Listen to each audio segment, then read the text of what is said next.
आज की सरकार की देखा जाए तो गुंडागर्दी ज्यादा है और डेमोक्रेसी और लोगों की सेवा की भावना कम हो रही है। इसके साथ साथ और भी जो लोगों को बहुत सी दिक्कतें सरकार की और प्रशासन की और पावर में रह रहे लोगों के द्वारा दी जा रही हैं। आज हम जंतर मंतर पर मौजूद है, यहाँ पर सीजेपी का प्रदर्शन चल रहा है, लेकिन देखा जाए तो दूर दूर से जो लोग हैं अपनी उम्मीदें, अपनी शिकायतें लेकर आ रहे हैं कि शायद उनकी भी एक शिकायत या उनकी भी एक जो दिक्कत है वो सही सुलझाई जा सकती है। इसी के बाबत हम बातचीत करते हैं। सर, आप कहाँ से आए हो? मैडम मैं जिला अलीगढ़ उत्तर प्रदेश से आया हूँ। आप कब से यहाँ रखे हो? मैडम मैं कल से आया हूँ। पूरा मैटर क्या है? आप सीजेपी के प्रोटेस्ट में आए हो? मैडम आप इसे पढ़िए, जरा इस पर फोकस कीजिए, आप पूरा मैटर समझ जाएंगे। मैडम इसमें क्लियर लिखा हुआ है, संविधान मानव अधिकारों की क्रूर हत्या, रक्षक की बने भक्षक, 3 राज्यों की प्रताड़ना से परेशान हुए अनाथ और विकलांग भाई। ये मैडम कोई कहानी नहीं है या व्यूज पाने के लिए, टीआरपी के लिए, ये कुछ नहीं है। ये स्वयं मेरी बीती घटना है, ये प्रताड़ना, ये मैं चार महीने से जी रहा हूँ। ये शुरुआत हुई मैडम ये अलीगढ़ से। मेरा घर, जमीन, व्यापार सब कुछ हड़पा गया मेरे बिजनेस पार्टनर द्वारा। मैं अनाथ हूँ, मेरा भाई विकलांग है, हमारा कोई सपोर्ट करने वाला नहीं है, फैमिली सपोर्ट, रिलेटिव कोई सपोर्ट करने वाला नहीं है। मेरी 3 करोड़ रुपए की मैडम जमीन थी, 60 लाख रुपए का घर था और 60 लाख रुपए का बिजनेस था, उसे हत्याया गया। मैं आपको सारे एविडेंस दिखा। सर, क्या प्रूफ था कि वो जमीन आपके नाम पर थी? मैडम अगर वो जमीन मेरे पास नहीं होती तो मैं थाने, चौकी, DGP office, DM, Rashtrapati Bhavan, supreme court. आप अपने इतने सारे डॉक्यूमेंट्स लेकर आए हो तो आपके पास वो डॉक्यूमेंट भी होगा कि वो जमीन पहले आप ही के नाम थी। सारे डॉक्यूमेंट है मैडम, सारे, कम से कम मैडम 800 पेजों की फाइल है ये देखिए।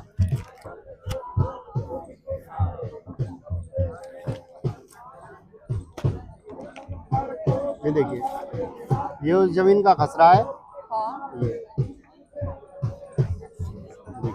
इस पर एक क्लियर नाम लिख रहा है, शुभम गुप्ता, पुत्र हरेंद्र कुमार गुप्ता। ये मेरे भाई का नाम है, हैंडीकेप भाई। 3 करोड़ रुपए की जमीन है। कब से ले रखी है उन्होंने? कब से कब्जा कर रखा है? मैडम 5 साल से कब्जा कर रखा है उस पर। और अब 5 साल से अपने लिए केस लड़ रहे हो? नहीं मैडम, केस नहीं कर रखा कोई मैंने। उसने टॉर्चर हमें इस लेवल तक कर रखा था कि कहीं कोई हमारी सुनवाई नहीं हुई। मेरा जिस भाई के नाम ये जमीन है वो 2 बार जहर खा चुका है, आत्महत्या का प्रयास कर चुका है। मैंने थाने में शिकायत की, थाने से कोई कार्रवाई नहीं हुई। वह क्लियर बोला कि कोई सुनवाई नहीं हुई। मैं एसएसपी ऑफिस गया, कोई सुनवाई नहीं हुई। उस जमीन पर केस चल रहा था चेक बाउंस का 10.5 लाख रुपए का। इसी जमीन के जो पेपर मैंने आपको दिखाए, 10.5 लाख में से दिल्ली रोहिणी कोर्ट में वो केस चल रहा था। 10.5 लाख रुपए में से 9 लाख रुपए हम लोग दे चुके थे उस पार्टी को। 9 लाख के 1.5 लाख रुपए बाकी थे। उसके बाद से भगोड़ा घोषित कर दिया गया मेरे भाई को। जिस दिन मैं भगोड़ा घोषित हुआ, मैं अपने जिले के एसएसपी ऑफिस गया, वहाँ से कोई सुनवाई नहीं हुई। एसएसपी ऑफिस के बाद जो मेरे घर के पास का थाना लगता है, मैं वहाँ गया, वहाँ मैंने रिटेन में दी। वहाँ से पुलिस ने बिना रिसीविंग पर डेट नहीं डाली गई, ये देखिए। उसके बाद मैंने यूपी छोड़ दिया। जब एसएसपी के यहाँ से कोई कार्रवाई नहीं हुई, मैंने यूपी छोड़ दिया। मैंने डीजीपी ऑफिस में कंप्लेंट की। यूपी के जो डीजीपी हैं, उन्होंने बोला, उन्होंने एक नंबर दे रखा था कि एसएसपी थाने चौकी से कोई कार्रवाई ना हो, तुरंत मुझे कॉल कीजिए, 48 घंटे में आपकी कार्रवाई हो जाएगी। मैडम 4 महीने हो चुके हैं आज इस बात को, आज तक कोई कार्रवाई नहीं हुई। मैडम डीजीपी ऑफिस के बाद मैंने सीएम पोर्टल पर कंप्लेंट की। सीएम पोर्टल पे गलत रिपोर्ट लगा दी गई। मैंने ये बोला कि अलीगढ़ डिस्ट्रिक्ट के एसएसपी ऑफिस और क्या बोलते हैं, उसके बाद डीजीपी ऑफिस, थाने से कोई कार्रवाई नहीं हो रही है। मैडम मैंने सीएम हेल्पलाइन पर ये रिपोर्ट दर्ज कराई। उसके बाद मैंने बोला कि सीएम साहब तक ये खबर पहुंचा दीजिए। मैडम सीएम पोर्टल पर गलत रिपोर्ट दर्ज हो गई। ये कैसे हो जाएगा? सीएम पोर्टल पर ये रिपोर्ट दर्ज हुई कि मेरी बहन के साथ रेप हुआ है। ना मैडम मेरे कोई बहन, ना ये मैंने रिपोर्ट दर्ज कराई। मैडम उसके बाद मैंने एनएचआरसी में, राष्ट्रीय मानव अधिकार आयोग में, यूपी में जो मेरे साथ हुआ, डीजीपी ऑफिस जो मेरे मकान पर कुर्की कराने का प्रयास किया गया, राष्ट्रीय मानव अधिकार आयोग। अब देखिए, इसमें सारे सबूत थे जी। उसके बाद मैडम मैं मध्य प्रदेश में रह रहा था। ये पुलिस डीजीपी ऑफिस, किसकी है? ये मैडम योगी आदित्यनाथ जी को मैंने मेल किए थे। ये मेल मैसेज को तो कुछ नहीं होता। ये देखिए, अलीगढ़ पुलिस के ऑफिशियल पेज को मैंने 5 अप्रैल को मैसेज किया था। हर घंटे की वहां से अपडेट होती है। वहाँ आज तक 5 महीने हो चुके हैं इस बात को, 4 महीने, आज तक उस पेज पर कोई अपडेट नहीं हुई है। आज तक 4 महीने में वो मैसेज सीन नहीं हो पाई। उसके बाद मैडम एनएचआरसी के बाद मैं मध्य प्रदेश में रह रहा था 3 महीने से छोड़कर, अपना घर छोड़कर। एमपी में मेरी तबीयत खराब हुई। एमपी में वो एम्बुलेंस नहीं आई। 112 डायल करके मैंने इमरजेंसी में पुलिस बुलाई, पुलिस ने कोई हेल्प नहीं की। मैं एमपी के मुरैना डिस्ट्रिक्ट के डीएम साहब के पास गया, उनसे शेल्टर होम की डिमांड की। ये देखिए, अब देखिए इसमें बड़े बड़े प्रशासनिक केंद्रीय अधिकारी, ये मुरैना जिले के डीएम साहब का ऑर्डर है। ये देखिए, एसपी ऑफिस गया, वहां से बोल दिया डीएम ऑफिस जाइए, डीएम ऑफिस से बोल दिया गया वहाँ आईजी ये आप एसपी। किसको दिए? ये एसपी का आवेदन है। इसमें कुछ भी नहीं है, ना कोई साइन। उन्होंने लिया ही नहीं था, क्लियर मना कर दी थी कि मेरे अंडर का मामला नहीं है। और इसमें आप क्लियर दिखाइए, इसमें डीएम ने खुद बोला था कि एसपी के यहाँ जाइए। ये देखिए, हाँ, दिखाना भैया, फोकस करना इस पर। मुरैना डिस्ट्रिक्ट के डीएम का ऑर्डर है, वहाँ आईजी एसपी सब मौजूद थे डीएम ऑफिस में। जब वहां से कोई कार्रवाई नहीं हुई, डीएम एसपी आईजी तक के बैठने के मौजूद के बाद से, उसके बाद मैडम दिल्ली पुलिस की मैं आपको प्रताड़ना दिखाता हूँ क्या हुआ मेरे साथ। आप ये लिख रखे हो लेकिन इसमें कोई स्टेप नहीं है, कोई साइन मैडम नहीं ये है। राहुल गांधी जी के कार्यालय का है, वहां से ये एप्लीकेशन ली नहीं थी।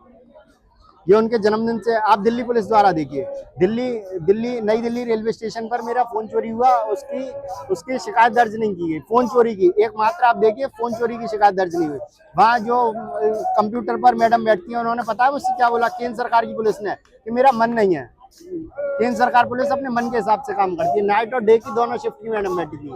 मैंने डे शिफ्ट वाली से बोला मैडम आप तो लिख दीजिए, क्या अभी नहीं, मन नहीं है, बाद में लिखेंगे। उसके बाद मैडम मैं सुप्रीम कोर्ट गया, सुप्रीम कोर्ट के गार्ड्स ने मिसबिहेव किया मुझसे, बोला कि तुझे पुलिस उठा ले जाएगी, चला जाए यहाँ से। उसके बाद मैडम क्या बोलते हैं, उससे मैं इंडिया गेट पर गया, जो 112 डायल पुलिस वाले होते हैं, इंडिया गेट पर बोला। मैंने कहा सर मेरी एनएचआरसी में कंप्लेंट फाइल है कि बहुत बड़ी राष्ट्र स्तर की शिकायत दर्ज है, मेरे डीजीपी ऑफिस तक के खिलाफ मेरी फोन चोरी की शिकायत दर्ज नहीं है, मेरा भाई गुम हो चुका है, हैंडीकैप भाई। उन्होंने इंडिया गेट पुलिस वालों ने मुझसे बोला, जो इंडिया गेट पर 18 जुलाई पर मौजूद थे, कि साले भाग जा तुझे मारूंगा, उन्होंने मुझसे बोला। उसके बाद कहीं से भी कुछ ना हुआ, मुझसे किसी ने एडवाइस दी कि आप राहुल गांधी जी के अकबर रोड कार्यालय पर जाइए। मैं वहाँ अकबर रोड कार्यालय पर गया। उसके बाद वहाँ से मुझसे बोला गया कि मैंने उनके गार्ड्स के हाथ पैर जोड़े, जो कार्यालय के व्यक्ति थे उनके हाथ पैर जोड़े।